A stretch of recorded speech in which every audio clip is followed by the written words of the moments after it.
Welcome back to Pearl Magazine. For decades, being thin was in vogue in the fashion industry. Mass media promoted this look in advertisements, magazines, runways, and today, through social media. The slim shape defined beauty. Pearl Magazine's Tina Jiang talks to some models who aren't slim, but rather plus size, and also the owner of a newly established local model agency that wants to make a difference by breaking the beauty stereotype barrier. Okay, good. I'm Chanhnez, I'm 32, I'm a uni lecturer, private tutor/model. Chanhnez Fong has always dreamt about becoming a model since she was young. I like taking pictures and getting all dressed up and getting my makeup done, so I've always wanted to do this. She is now one of a number of plus-size models in the city. Since 2016, she has been pole dancing on and off. Pole is something that gave me the confidence to actually apply to be a model, because it's a place where you really learn about your body a lot, learn about feeling good about yourself and focusing on the things your body can do versus what it can look like. Chanhnez had some body image issues when she was a teenager. I suffer from a condition called lipedema, and it gets triggered a lot, usually around puberty or any time a woman goes through any sort of hormonal changes. So if you go on the pill or if you have a baby. And I think mine, thinking back now, got triggered first when I was around 12-ish. So just during puberty. So I started developing symptoms where my thighs my thighs and lower body started getting a bit bigger. That was also the time when she started to struggle. I got comments from my family where they were like, "Oh, you need to lose weight because you look like you're gaining weight, and we don't want you to be unhealthy." They'll link your worthiness onto your body size and what you look like. So I think a lot of Hong Kong girls can relate to that. At the time, it was very common to have these creams and lotions where they're advertised to diminish the appearance of cellulite, and I did try those at some point. In 2020, a local think tank carried out a survey on women between the ages of 16 and 24. It found that 70% of them thought that they were too fat. If you think about the ways that we see the ads on the MTR station, for example, show us certain ways that, the before and after photos. The before photo is typically of a person who's very unhappy with themselves, portrayed as a failure, and then after taking a diet pill, doing an exercise plan, and then getting to the other side of the panel where they are supposedly more successful, we start to link those internal traits, things that don't come from a body size, to the body size. I think that's a very big issue and actually is very predictive of developing an eating disorder later on. Stephanie Ng works for a local mental health charity and operates her own organization, which empowers people to find their voice in conversations about body image. When we start to make these linkages, we would rather engage in restrictive dieting behaviors or compulsive exercising to look a certain way than to eat foods that are nourishing for us, to engage in forms of exercise that are enjoyable to us, which are integral to a sense of well-being. We can get to a body shape that looks perfect on the surface and still be extremely unhappy on the inside. Over the years, Nicole Tam has tried some extreme ways to lose weight in order to fit into a stereotype. At one time, I took that extreme diet pill. Wow, it was pretty dramatic. I think it dropped from 68 kg to 54 within 3 months. I can't even stand still.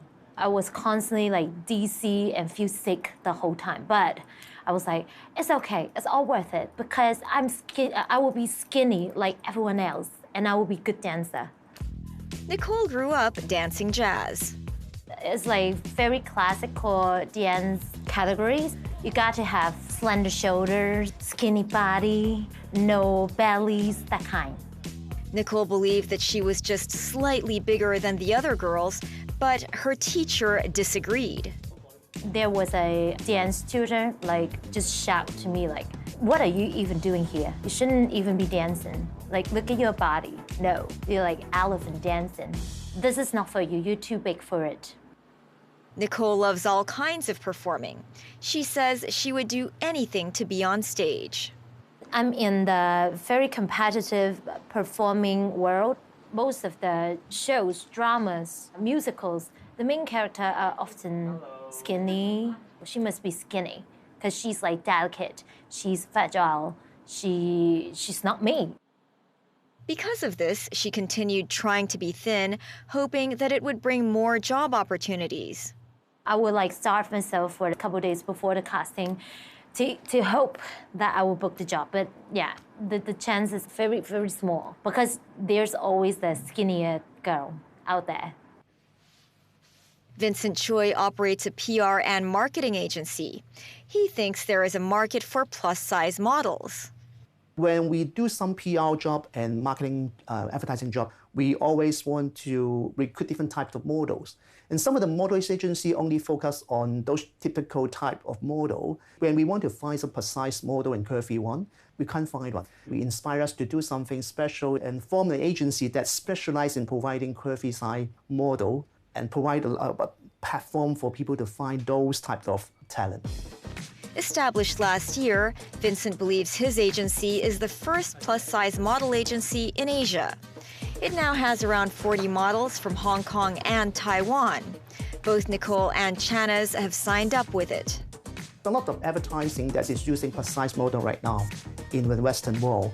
And we believe that the Asian country is also heading towards that direction, especially when right now every people is talking about inclusion and diversity. The agency also attracts girls who had never thought about being models to join. In the past, I was not confident to wear boldly and dress fashionably.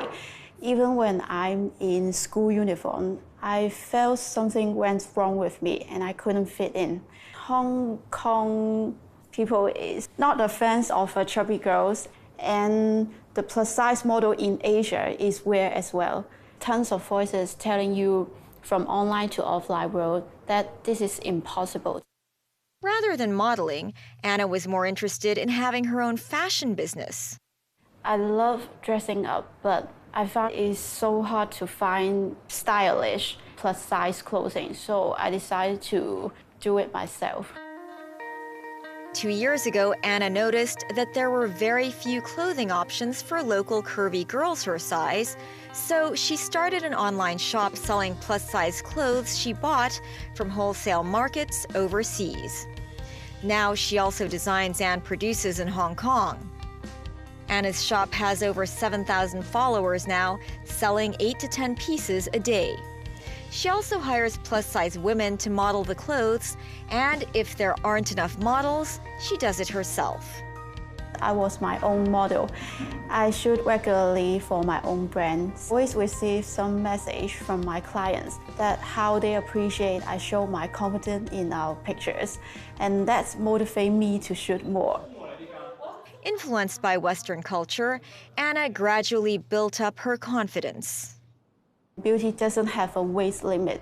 And I see so many gorgeous plus-size celebrities or model, and I start to learn that beauty has no shape. No matter what size you are, as long as you are healthy and you love yourself, and you can still shine in your own way.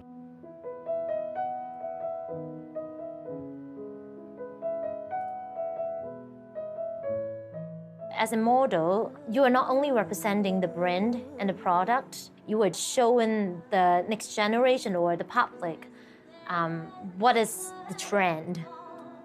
You got other things, quality that in you that's much more worth to celebrate. Maybe you have a nice shape of hourglass body, but just bigger than others. Yeah, you still consider beautiful. Nowadays, it's just not that close-minded.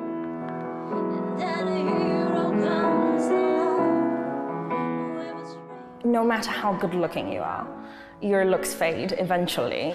If you link your self-worth onto how you look, you're never going to be truly happy. The most important thing is to focus on your own goals and work towards them. And I think, yeah, just all around try to be the best version of yourself and a good person.